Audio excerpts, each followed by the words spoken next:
أنت ما اهتدينا ولا تصدقنا ولا صلينا اللهم لولا أنت ما اهتدينا. Assalamu alaikum wa rahmatullahi wa barakatuh. How is everyone doing? It was Jummah, uh, the most blessed day for Muslims and humanity. If someone in future becomes a Muslim, the what do you call it? The amount of barakah in today's day, especially from the time of Asr all the way to Maghrib, is immense. And there's a time when your dua, your supplication, is accepted. And today we're going to be discussing a very important topic. Before that, if someone wants to come up and defend Nicene Creed from the Bible, the link is there. Link to join in the comments.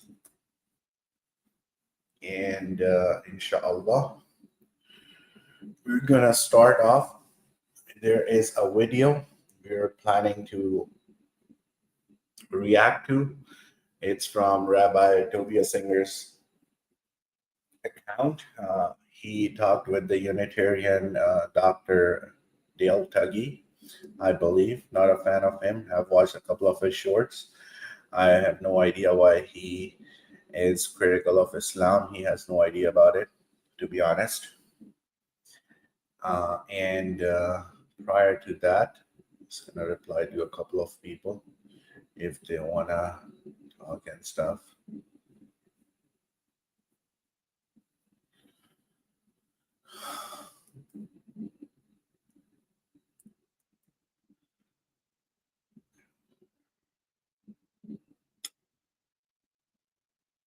Yes, that would be our topic of the day. And prior to that, just gonna do a couple of things before we dive into that.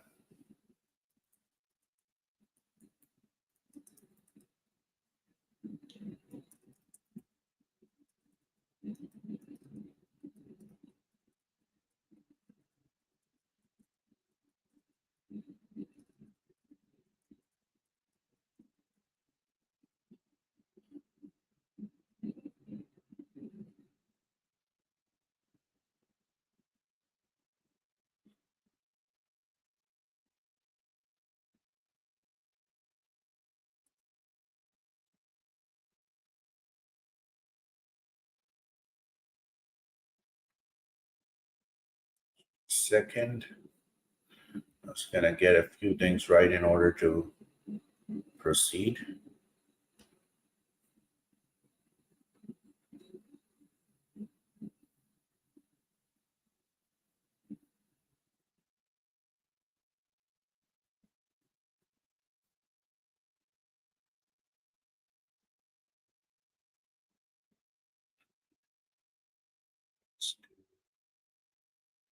Support as well.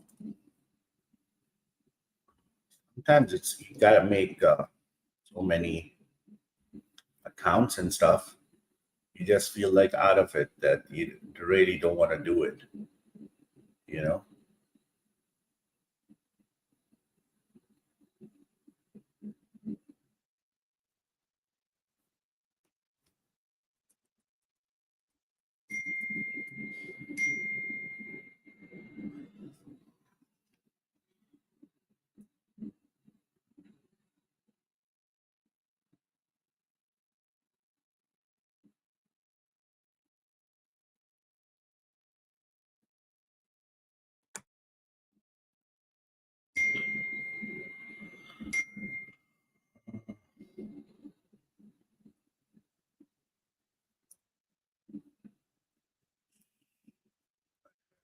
People I've given my numbers to.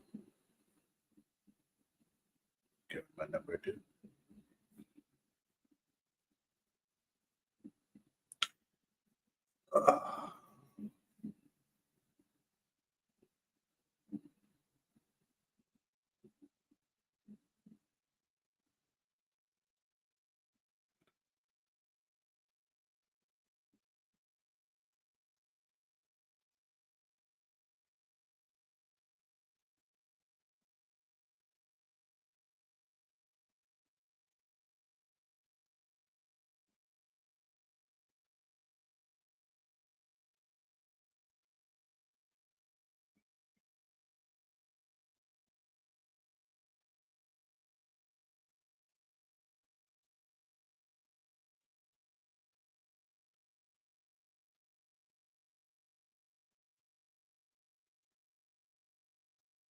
So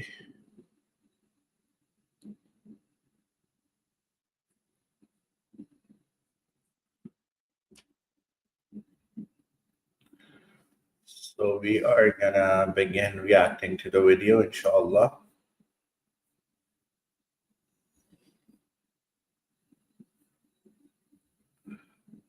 Video is this one.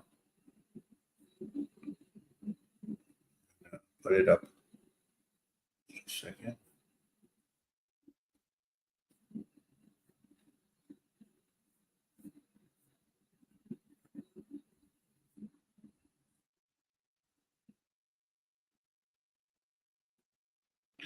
Let me see how it looks. Okay, yeah, looks good. I'll probably do it like this. Just avoid some of the strikes and stuff, even though I don't care about the copyright strikes. Okay, let's go for it. Sorry.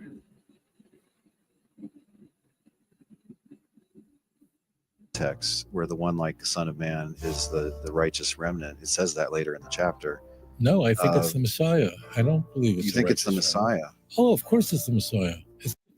So that blew my mind away, and that mind, they get it. So I think usually with rabbis' introduction and stuff, he prefers having an intro of both himself, or if the guest asks Rabbi for his intro, when did he grow up, around what area, Brooklyn, New York, and stuff. He moved to Indonesia, and from Indonesia he moved to the Holy Land, so to speak. Since 2019, he did that with Brother Orthodox Muslim as well. So we know he's a well-known figure, and just gonna jump to I'll see where. And this brings me to a topic of your Christian opponents. Really be very helpful in saying, well, let's talk. Your more learned Christian opponents, if they believe in the deity of Christ and the Trinity, sometimes they're just like, okay, I'm just going to stick to, is Jesus the Messiah? Because that's like the really foundational issue. Right. Even Justin does this in his dialogue with Trypho. He said, much later invention of the church, and even develops much far beyond Tertullian, who coins the term, and it's a self-inflicted wound of the church from which it never recovered. In fact, I could say this, that if a Christian, I said this, and no Christian ever disagreed with me. If a Christian says to his pastor, I'm not sure if I believe in God, his pastor will really be very helpful in saying, well, let's talk. But if you say, I believe in Jesus, but I don't believe in the Trinity, that will get you excommunicated. That will get you thrown out. Yeah, that's part of Catholic tradition to say that person is just, a cancer that has to be cut out before they infect the rest of the body. You don't even argue with them, which is kind of crazy if you think about it, because, how many decades have they spent arguing about precisely all of those things? Right. Before, I mean, at a certain point, the right to argue was taken away. So basically, he's making very major and hurtful points for Trinitarian Christians. He's saying that in reply to Rabbi Tobia's objection, that if a person goes to the church and says, I've been losing faith in God, he would be very nicely treated, and they're gonna talk to him about it. But if he says that I don't believe God is Trinity, he'll be excommunicated. And he's saying,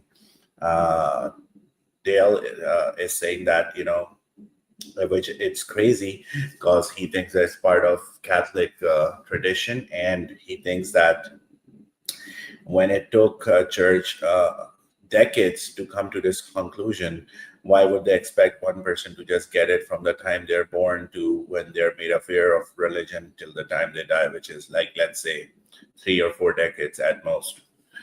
So yeah, it's very hurtful for our Trinity to be like this, but that's how it is. It was seized by the bishops and the emperor. But before that, say in Origen's time, like, Christians simply did argue about all of these things. Sure. Even some of your more learned Christian opponents, if they believe in the deity of Christ and the Trinity, sometimes they're just like, okay, I'm just going to stick to, is Jesus the Messiah? Because that's like the really foundational issue. Right. Even Justin. And the concept of Messiah in Christianity is totally different, even though it's taken from the Hebrew Bible. But they still believe that somehow Messiah is supposed to be God of some kind, which is not true, to be honest.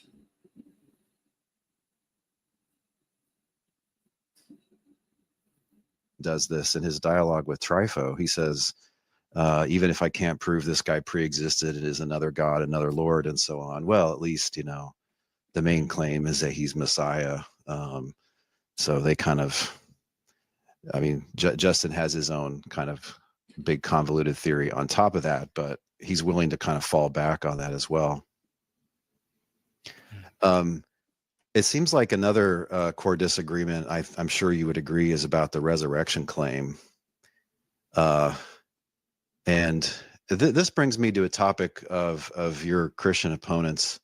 I appreciate what you do. You're very eloquent, and you're a very good speaker, and you point out a lot of hard problems for Christians to deal with. The United States is a Christian country. I mean, Christmas is a national holiday.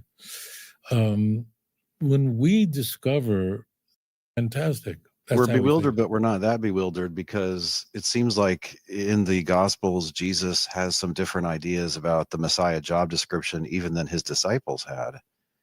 And so, this comes back to my theme of it's incredibly hard to argue about this without begging the question, because one of my I met a Jewish New Testament scholar, and she told me the standard joke, 2 Jews, 3 opinions.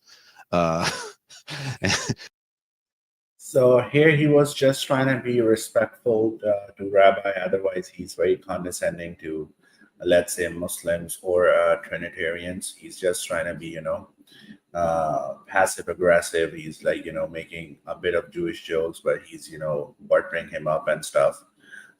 Unfortunately, he's trying to hide his own things, where he's trying to say that, Jesus is something more than a Messiah. But these things are not going to work with at least modern day Orthodox Jewish rabbis, and who clearly believe that you are an idolater. So you can butter him up, but he's going to be very blunt and honest about it, because it's a matter of afterlife. So different Jews have had different ideas now and then about what the Messiah is supposed to be. Some just deny the whole tradition. But clearly, Jesus thinks that the Messiah job description is different than even his disciples are thinking at the time. So we're arguing about, is this guy the Messiah? Like, what do we even mean by that? It's wait, don't sell your home without.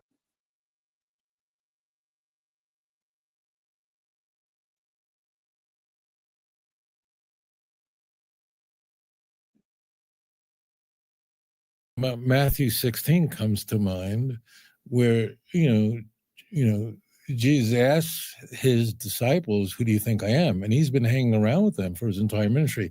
That's at the end of his life, very close to the Passion narrative, and they have no clue, except Peter, who says, "You're the Christ, the Son of the living God," and Jesus says that. Flesh and blood didn't reveal this to you. Means no one could have told you that, which means that in the view of the Gospels, Jesus wasn't walking around saying, "I am the Messiah." And then when he says, not quite like that. That's right. Yeah. Yeah, it means they have no idea who the man. And he actually says in the same chapter that this is a secret, and it seems in Mark, the first half of Mark, it's So that's also a problem with Christianity, when you're taking everything on face value. Even taking everything on face value doesn't line up. The Gospels don't conform each other in a way that you'll find different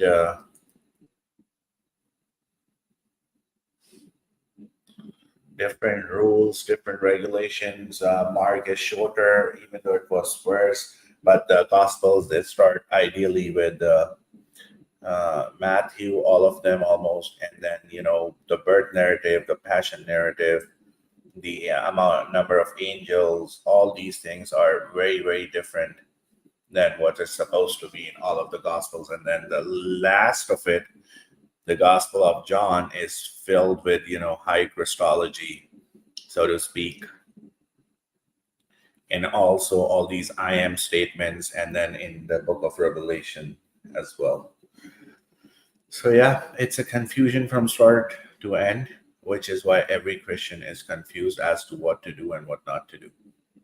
Somewhat of a secret. And then when he says that I'm going to have to suffer and die, and Peter is flabbergasted and says, "Lord, far be that from you." And Jesus says, "You get behind me." Now, if Tanakh taught that the Messiah is supposed to suffer, die, and rise, why would Peter go, that shouldn't happen? He should go, of course, you're going to have to do it. And so it seems that was so revolutionary. And it seems to me, I don't know if you'll agree with me, but it seems to me that when Paul speaks about a grand mystery that only he has access to, and the grand Ephesians 3, notably, where, Paul's saying, I have this information, and if the generation that killed Christ would have known this revelation, they would have never killed the Lord of glory.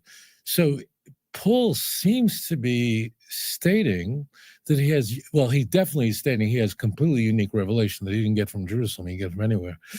But it seems to me that's what he's conveying, that Christ crucified is his unique revelation, and he's not, he's appealing to his revelation.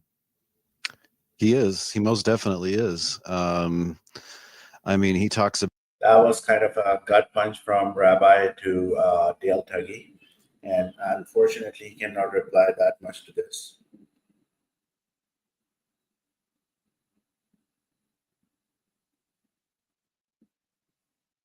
Just a second, guys.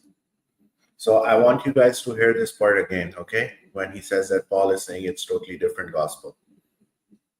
That's right. Yeah. Yeah, it means they have no idea who the man. And he actually says in the same chapter that this is a secret, and it seems in Mark, the first half of Mark, it's somewhat of a secret. And then when he says that I'm going to have to suffer and die, and Peter is flabbergasted and says, "Lord, far be that from you." And Jesus says, "You get behind me." Now, if Tanakh taught that the Messiah is supposed to suffer, die, and rise, why would Peter go, that shouldn't happen? He should go, of course, you're going to have to do it. And so it seems that was so revolutionary. And it seems to me, I don't know if you'll agree with me, but it seems to me that when Paul speaks about a grand mystery that only he has access to, and the grand Ephesians 3, notably, where, Paul's saying, I have this information, and if the generation that killed Christ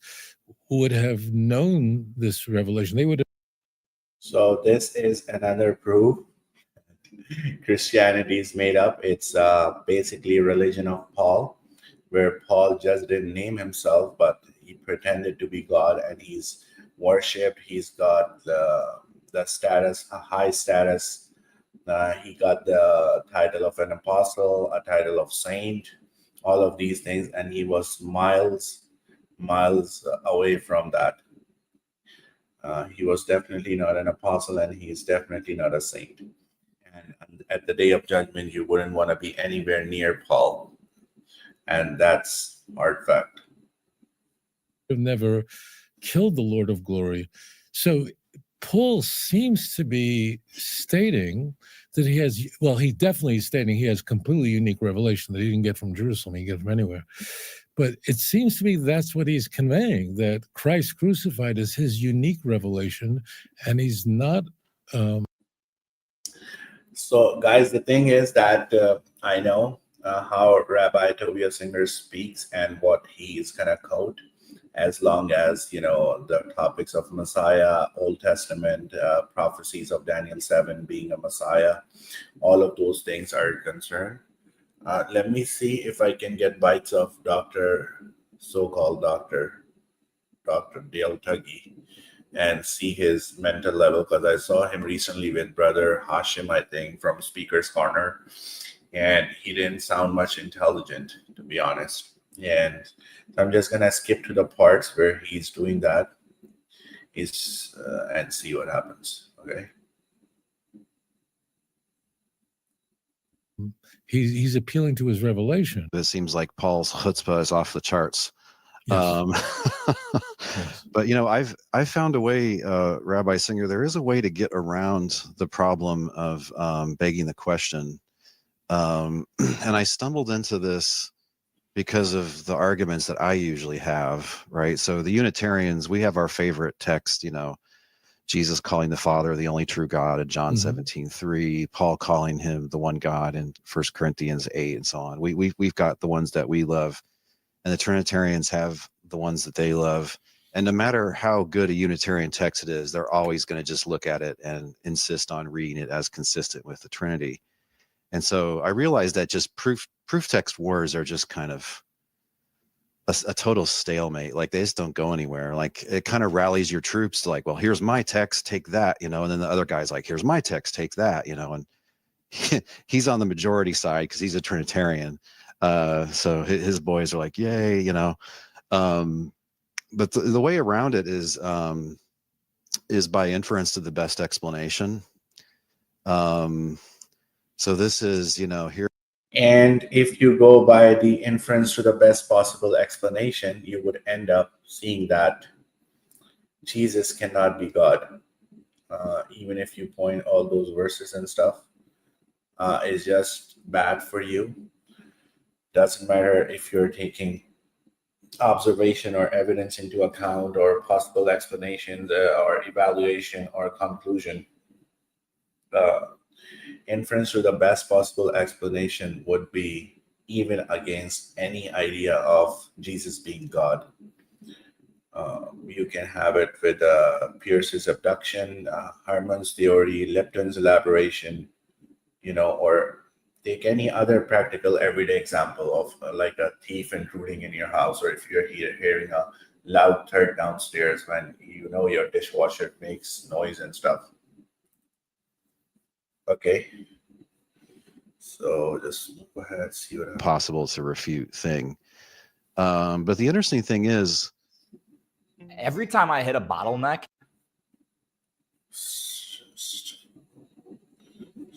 That's impossible. By a jury of his peers. And the reason is sometimes, even though there isn't that down to that, like to me, that's where I think the argument would need to go. You're pointing out stuff like who are these eyewitnesses, well, I mean, I would cite Paul as one of them, but yeah, do we have, be nice if we knew for sure that the Gospels were written by the people they said and that they were eyewitnesses. So you're chipping. Where in the Gospels it is saying that it's written by eyewitnesses? Like, what are you talking about? You're a doctor and you're saying that you even make Paul an eyewitness. Like, that's crazy. Just a second, let me reply to this.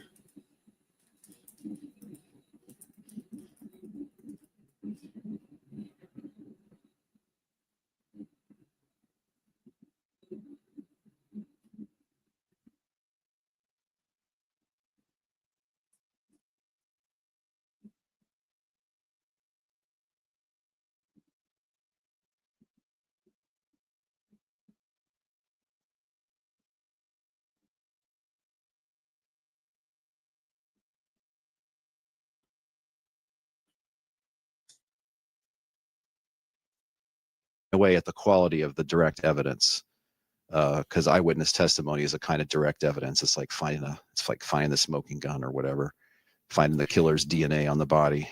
And these are reasonable points, and they're real. I would like it better if there was more direct evidence, but right. If we have to render a judgment, it seems like we're thrown. If you want to form a picture, it's true that we have verses in the Hebrew Bible, texts to whatever. I mean, that means you wouldn't. All right, I would like to have John 3:16 somewhere, something like that in Tanakh. It's not there, but maybe we can assemble a picture so that their veneration of expect what we would see if we were right is really a deadly weapon, both against the Trinity and a bunch of other later Catholic developments. And there's another way to look at it too, which is what I call a historical defeater. So take the papacy. Okay, they think this is in Matthew. Look, that wasn't a current idea at the time, right? First, there had to evolve the one bishop system, which is still establishing itself in the 200s. It's starting maybe in the 100s. And then you have a long series of the Roman bishop making more and more extreme claims about how much authority they have. And it sort of reaches a peak. I don't know when exactly. The High Middle Ages, really. I mean, they're making stronger and stronger claims all along until that point. So, I mean, the papacy just isn't like an idea that's on the table in the first century. So it's just wrong to read that as what's going on there. The idea of a triune God doesn't really come. The word Trinity comes in, okay, but it doesn't mean in Tertullian's time a triune God. It means God and these two other beings. The triune God idea you don't see till after the year 350. So that's just, whenever the Gospels were written, they could only be understood in terms of what had gone before, not ideas that lay in the future that nobody thought of. So anybody that rolls up and says that this is an obvious implication of the text, it obviously implies the Trinity. No, it doesn't obviously do that, because otherwise people in Justin's time and Origen's time would have thought those same things, and we know that they didn't.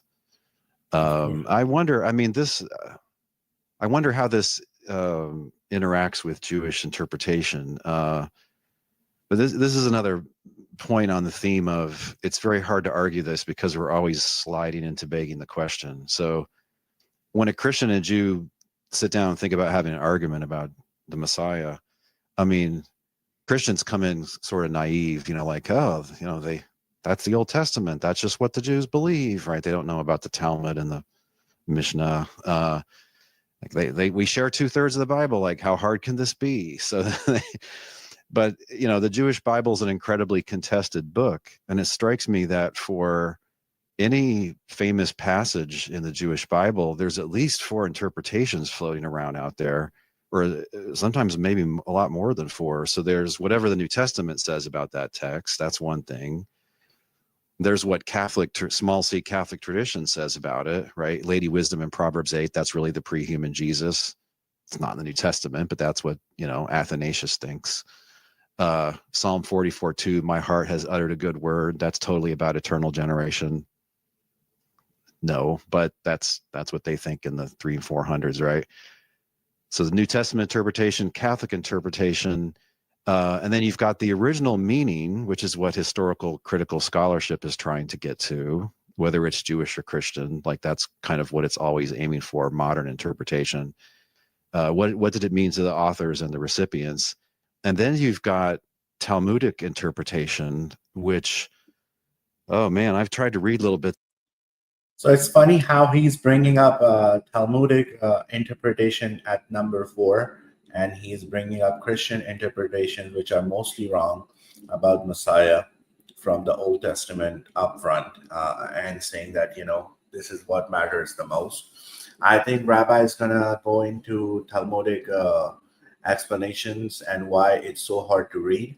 The reason is that it expects the users or the readers to have the context of something.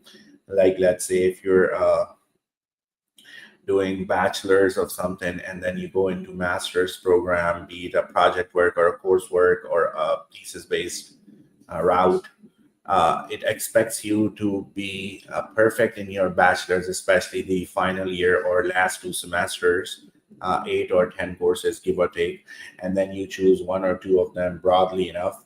That's as broad as you can get with masters, and after that you can expand on different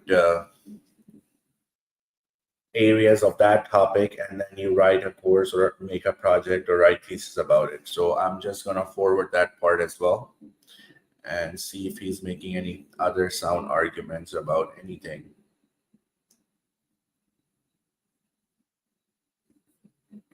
Just a second, let me remove the ad from here.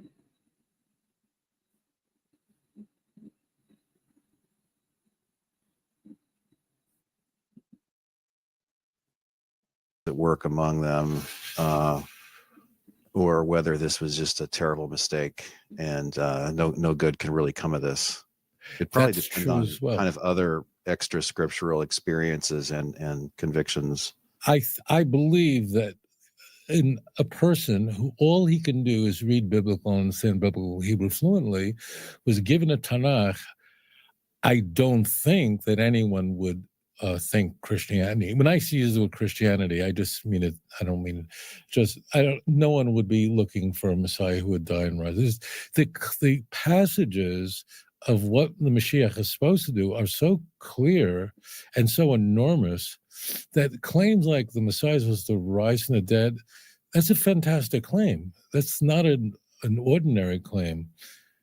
The amount of evidence required for that claim would be, you'd have to have things like John 3:16. You would have to have those kinds of passages.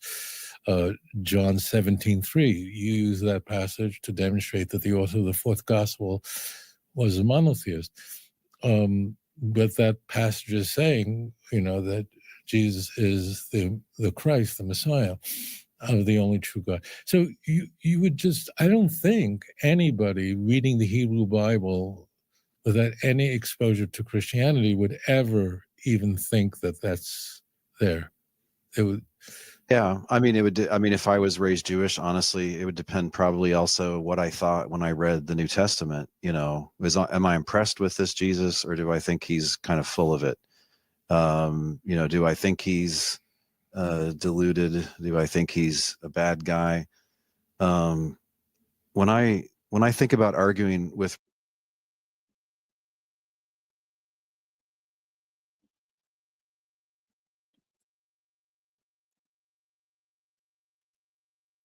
So I think, guys, this is the part somebody asked me to go to. I forgot where it was, but it was saying something about delusion, and I hope this is the part, because I don't have time to watch all of this 2 hours thing. But we are 54 minutes into it. I think I'm gonna clip this part. I'm gonna react to this. This is gonna be a raw reaction. I don't know. Because one of my friend, he does dawa work in Quebec, Montreal and Laval and Sherburne area, and he said that this is what Dale Tuggy said. He just winked and he said that just let he asked me to watch it and let him know what I think about it on my video. So I'm just gonna react to it and see what arguments he makes here. Up until now, I have heard him speak 4 times, and none of the times he made any sense. So let's see what happens here, and probably I'm gonna be clipping this part, inshallah. Of the only true God. So you would just, I don't think anybody reading the Hebrew Bible without any exposure to Christianity would ever even think that that's there. It would. Yeah, I mean, if I was raised Jewish, honestly, it would depend probably also what I thought when I read the New Testament. Am I impressed with this Jesus, or do I think he's kind of full of it? Do I think he's deluded? Do I think he's a bad guy? When I think about arguing with religions, I really think there's kind of a cult leader disqualifier. So there's a standard cult leader playbook, right? It's always about power, sex, and money, in some order. And so to me, Muhammad is the most successful one of those guys ever, right? Because he got more power, more sex, and more money than everybody else. The system was designed for him. The theocracy was designed for him. Joseph Smith, shining example, right? So if I came to find that out about Paul or Jesus or John, I'd be out. I'd probably be Jewish, not Christian. Okay, but I don't find those disqualifiers. I don't see, Jesus getting rich off of this, or just kind of getting his way, or getting all the good-looking girls. It's not just Abrahamic religions. You could use the same criteria for Buddhist cults and religions and so on. They're notorious for these kind of guys.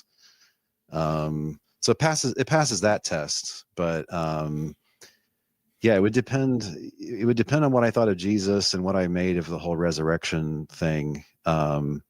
And again, if there was overwhelming evidence, that would be one thing, because then you'd just be a pig-headed whatever for not believing it. But I don't think it's that overwhelming. So again, we're thrown back on inference to the best explanation, but that doesn't mean it's unanswerable. You know, we put people to death on the basis of inference to the best explanation. At least we do in Texas, where I'm from. Maybe not in New York State, but so sometimes we're very, very convinced, even though, you know, we kind of wish we had like super direct evidence, but we just don't.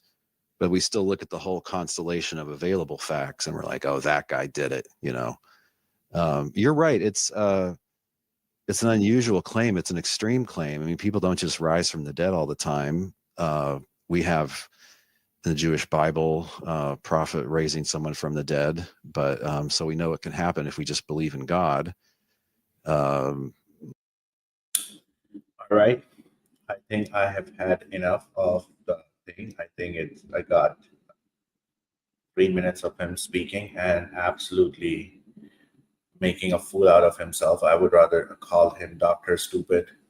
And I don't know what he's talking about, to be honest with you. When he says that he has disqualifiers of death cult, and he said that Prophet Muhammad alayhi salatu wasalam he said that if the leaders are driven by sex, money, or power, then he basically disqualifies them. So my question to him, going backwards towards it, Jesus was and still is God for Christians. Unitarians are the odd ones out. So why don't you discard Christianity and give up on it? Second, you're calling someone prophet and you're thinking about prophet in a way that that person can be deluded. That's the difference between Muslims and Christians, that Muslims will never call their prophets. And we believe in all the prophets, from Prophet Abraham, all the Prophet Adam, all the way down to Prophet Muhammad, peace be upon all of them. We would never call their name disrespectfully. And sometimes we do it online, because online is like a toxic place. But even then, there are a bunch of people who are doing it. Most of the Muslim dawat who do dawah and apologetics, they're not here cursing Jesus out or Abraham or Isaac or anyone. Unfortunately, that's how things are. Second of all, I want to bring up, before I bring up Prophet Muhammad alayhi salatu wasalam's life, which he has no idea about, and I think he was claiming to be teaching at a Sunni. He says Sunni. He taught somewhere at a Sunni school for 8 years, and he still can't pronounce the word. Like, I don't know how fake you gotta be, bro. So it's a Sunni school. If he taught there for 18 or 8 years or something, and this is what he's coming up with. He has no idea about Prophet Muhammad alayhi salatu wasalam's life, how much he ate, what aged woman he married. Okay, so but before going there, we're gonna talk about Paul. Okay, and we're gonna talk about greedy saint, quote unquote saint Paul. Okay, let's do this. Here we go. And I want to show you guys a few. So Paul is basically someone who wanted attention. Paul is someone who had this itch when you have, you get a bad shoe, and it's basically pinching or troubling your back of your heel, and you can't get rid of it. That's what Paul was. He wanted fame, recognition, and all those things which he just described. And he said he couldn't find this in Jesus, Paul, or John. Okay. Now, having said that, Paul was greedy for money, and we can prove it if we go to, let's say, 1 Corinthians 16, and let's do verses 1 to 4. Okay. It's a shortage of time. I'm not doing RSV, but you know what? Let's do RSV because that's my favorite. Here we go.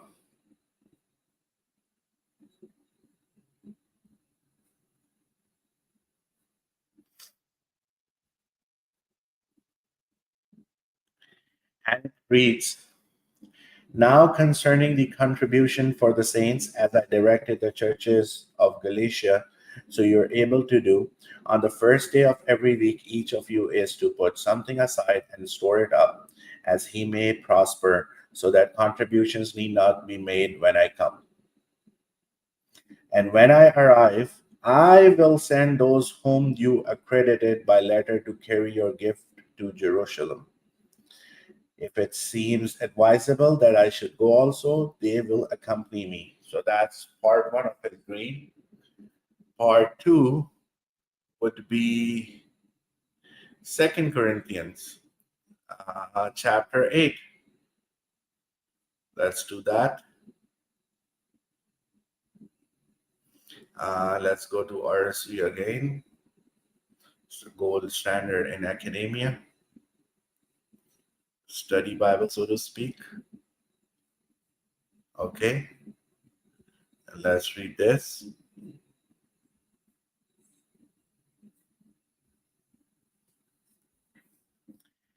It reads, let's do verse 4 first. "We want you to know, brethren, about the grace of God, which has been shown in the churches of Macedonia. For in a severe test of affliction, their abundance of joy and their extreme poverty have overflowed in a wealth of liberality on their part, for they gave according to their means, as I can testify, and beyond their means of their own free will, begging us earnestly for the favor of taking part in the relief of the saints. And this, not as we expected, but first they gave themselves to the Lord and to us by the will of God. Accordingly, we have urged Titus that as he had already made a beginning, he should also complete among you this gracious work. Now, as you excel in everything, in faith, in utterance, in knowledge, in all earnestness, and in your love for us, see that you excel in this gracious work also. I say this not as a command, but to prove by the earnestness of others that your love also is genuine. For you know the grace of our Lord Jesus Christ, that though he was rich, yet for your sake he became poor, so that by his poverty you might become rich." Okay, that's the second one. Let's go to the third one, which would be in 2:15.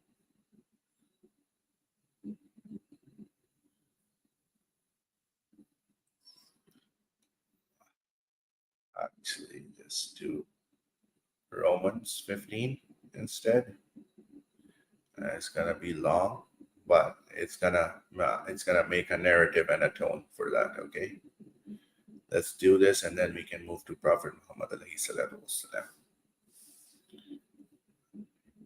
And it reads, "I am myself convinced, my brothers and sisters, that you yourselves are full of goodness, filled with knowledge, and competent to instruct one another. Yet I have written you quite boldly on some points to remind you of them again, because of the grace God gave me to be a minister of Christ Jesus to the Gentiles.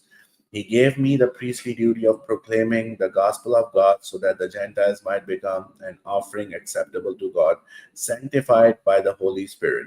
Therefore, I glory in Christ Jesus in my service to God. I will not venture to speak of anything except what Christ has accomplished through me in leading the Gentiles to obey God by what I have said and done, by the power of signs and wonders, through the power of the Spirit of God. So from Jerusalem all the way around to Illyricum, I have fully proclaimed the gospel of Christ. It has always been my ambition to preach the gospel where Christ was not known, so that I would not be building on someone else's foundation. Rather, as it is written, those who were not told about him will see, and those who have not heard will understand. This is why I have often been hindered from coming to you." And now he's going to ask for it. Paul's plan to visit Rome, but now that there is no more place for me to work in these regions, and since I have been longing for many years to visit you, I plan to do so when I go to Spain. I hope to see you while passing through and to have you assist me on my journey there. After I have enjoyed your company for a while, now, however, I am on my way to Jerusalem in the service of the Lord's people there. For Macedonia and Achaia were pleased to make a contribution for the poor among the Lord's people in Jerusalem. They were pleased to do it, and indeed they owe it to them. For if the Gentiles have shared in the Jews' spiritual blessing, they owe it to the Jews to share with them their material blessings. So after I have completed this task and have made sure that they have received this contribution, I will go to Spain and visit you on the way. I know that when I come to you, I will come in full measure of the blessing of Christ. Okay, so this is Paul, greedy for money, and yeah, that's pretty much it. And we are gonna go to prophet.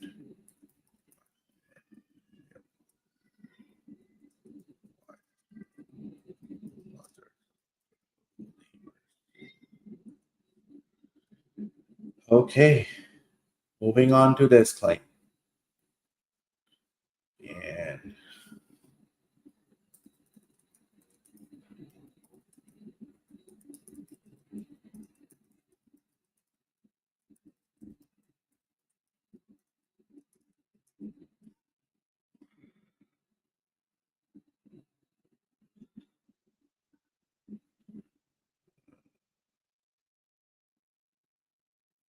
let's do a random search because I don't have to.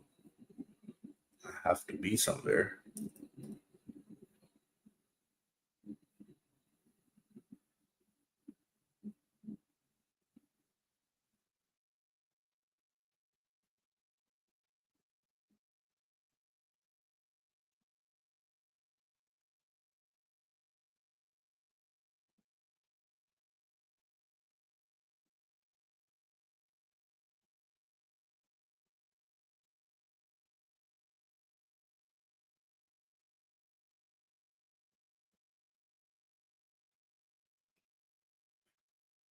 And some people you try to make plans and they're not replying.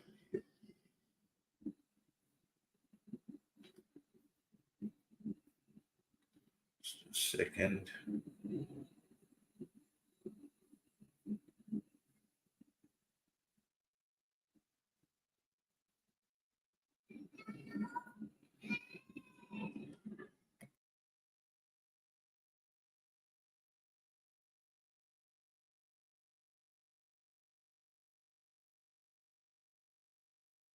Just a second, guys.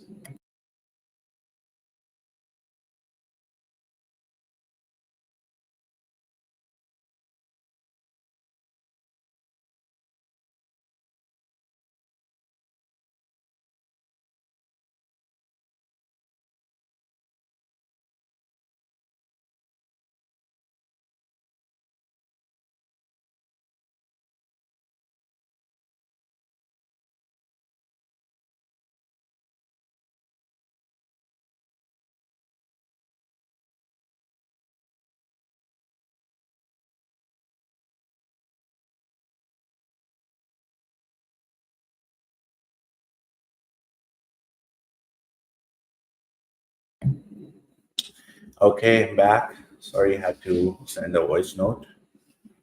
And we're gonna talk about the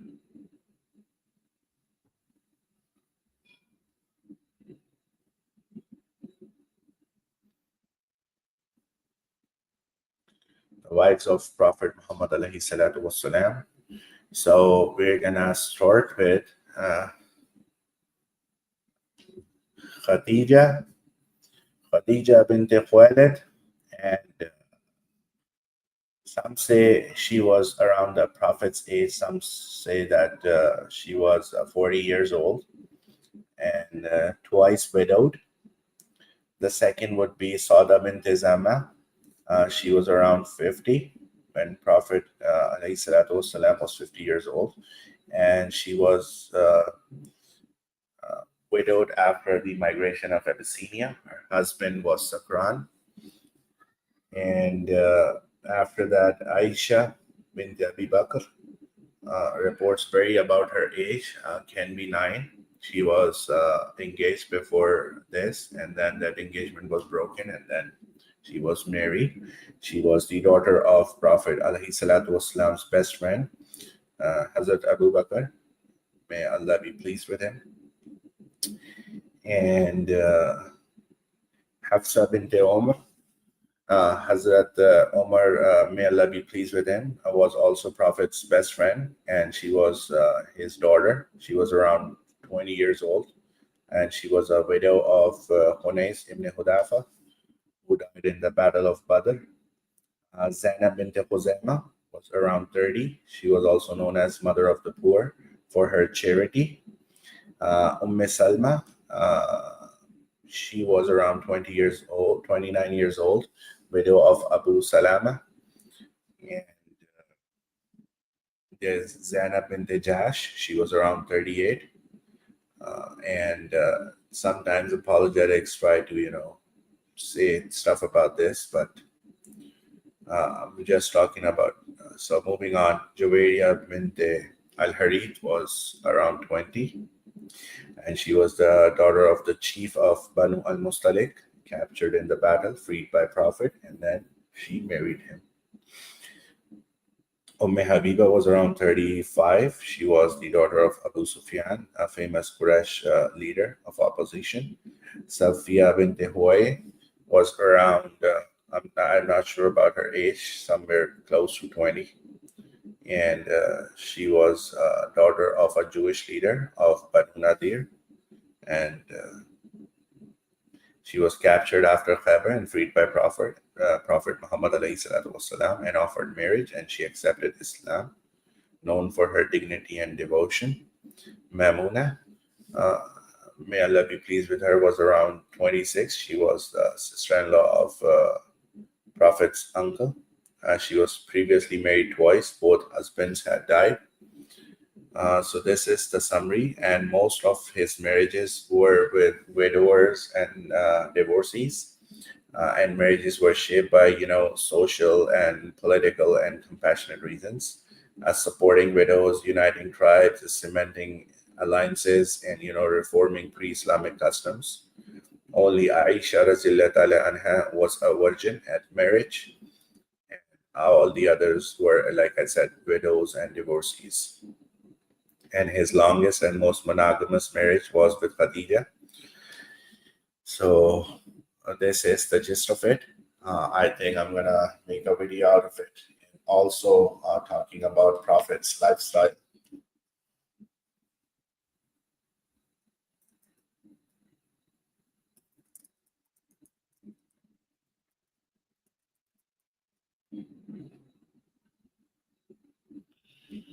He was indeed offered a lot of money, all the beautiful women in Mecca, and a much, much, much more different and lavish lifestyle if he chose to be a pagan idolater. So Dr. Dale Taggi, I don't know, I should call him Dr. Stupid or Dr. Ultra Stupid, when he was talking about that Prophet Muhammad ﷺ did it for money, sex, and power. They said he was already the heir of one of the strongest tribes of Arabia. He didn't need that. His lineage was there already.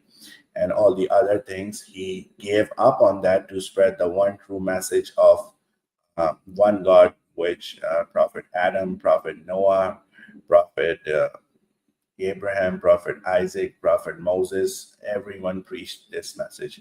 And we can find multiple narrations of hadith in which it tells the lifestyle of Prophet, how much he ate, how much he starved, how many times he was fasting, what kind of life trials and tribulations he faced, especially in his time in Mecca for first 10 to 13 years, a threat to life and all of those things. So I have no idea what that guy was talking about. And I have no idea how he is making any claims about disciple John's life, because we don't have that history with 100% authenticity. And this is something I really want to press on, because sometimes people just make things up as they go.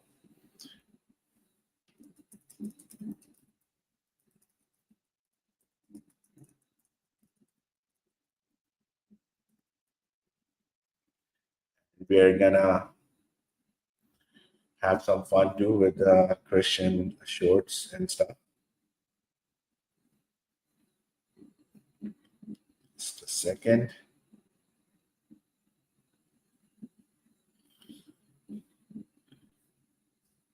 Yes, so someone's asking about the science of hadith. I'm not a scholar. I never claimed to be.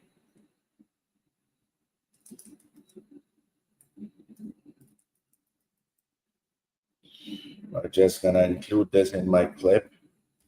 So basically, there are Shari principles for that. You know, there's a very stern prohibition on lying about hadith, not accepting the reports of an evildoer. There is a stipulation that the narrator should be of good character, by analogy with the requirement for a witness to be of good character as well. And constant verification and checking, warnings against odd and weird reports, refraining from knowingly narrating a report that is a lie. Precise memorization is the basis of trustworthiness. Warning against putting oneself under suspicion by narrating a lot of weird reports and not being selective in what one narrates. Seeking evidence and proof, seeking certain knowledge. Some of these, these principles are formed by, Imam Bukhari, Imam Muslim, that these are the things they checked before they went and did research and decided to include what should be included in the study that they have done and the things that they have collected. So whatever hadith I was gonna quote you guys, if it's graded Hasan or Sahih, it holds some water, it holds some weight, and it's basically an ilm we call science of hadith, which is like ilm al hadith, and it's done with collecting and classifying and authenticating the reports, and studies both the chain of transmission, which is called sanad, and chains of transmissions is called isnad, which is a plural, and matan is basically the body, the context, the content and stuff.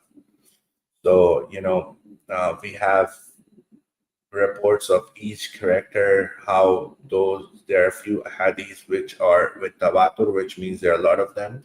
So, and the event when it took place, let's say the final sermon, which Prophet did on Mount Arafah.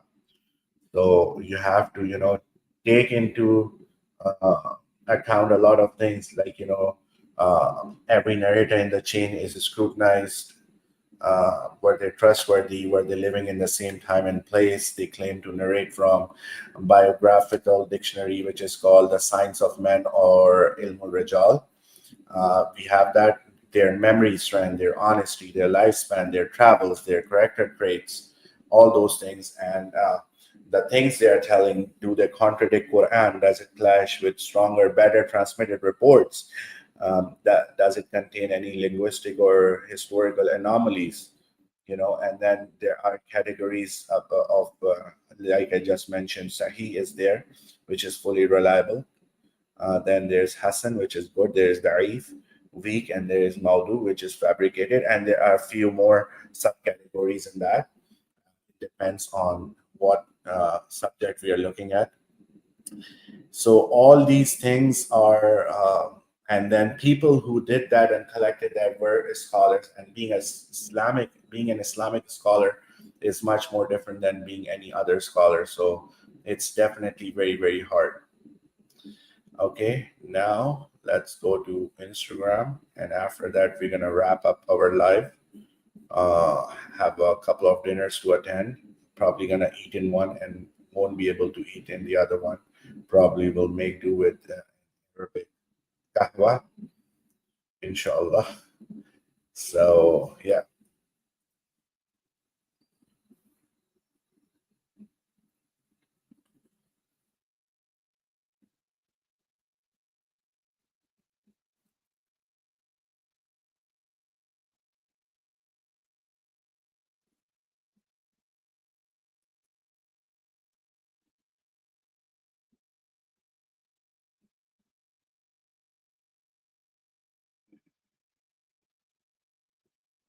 Just a second.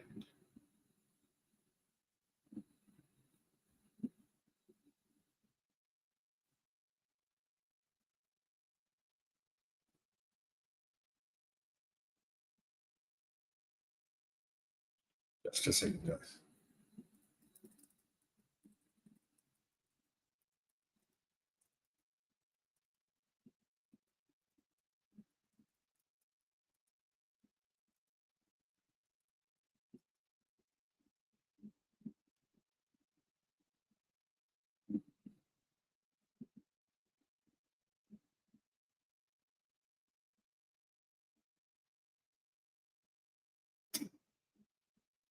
Okay.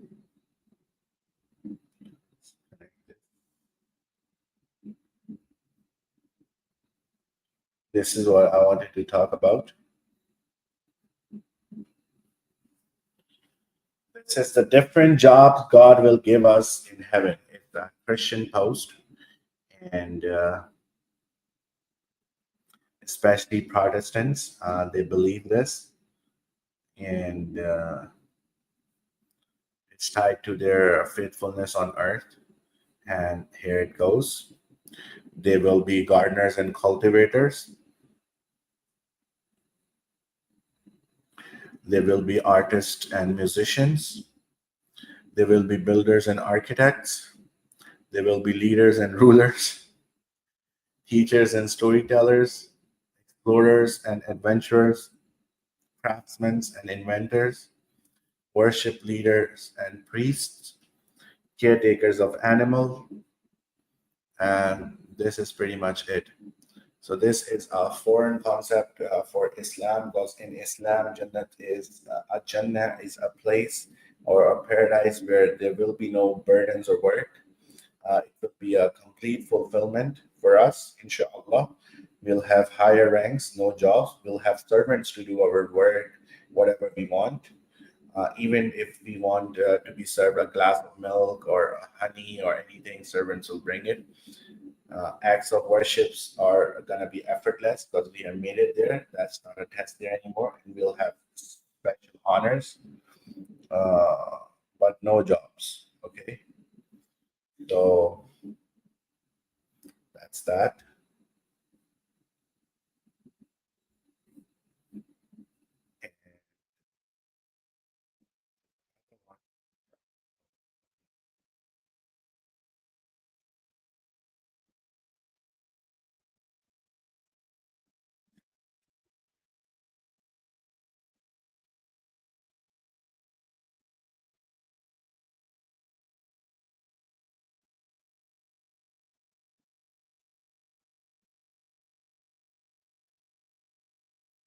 Missing that one, guys. So, anyways, I'm gonna end the stream, inshallah. This was another day when nobody tried to come up and defend Christianity. So, take good care of yourself. Assalamu alaikum wa rahmatullahi wa barakatuh. وملائكته يصلون على النبي يا أيها الذين آمنوا صلوا عليه وسلموا تسليما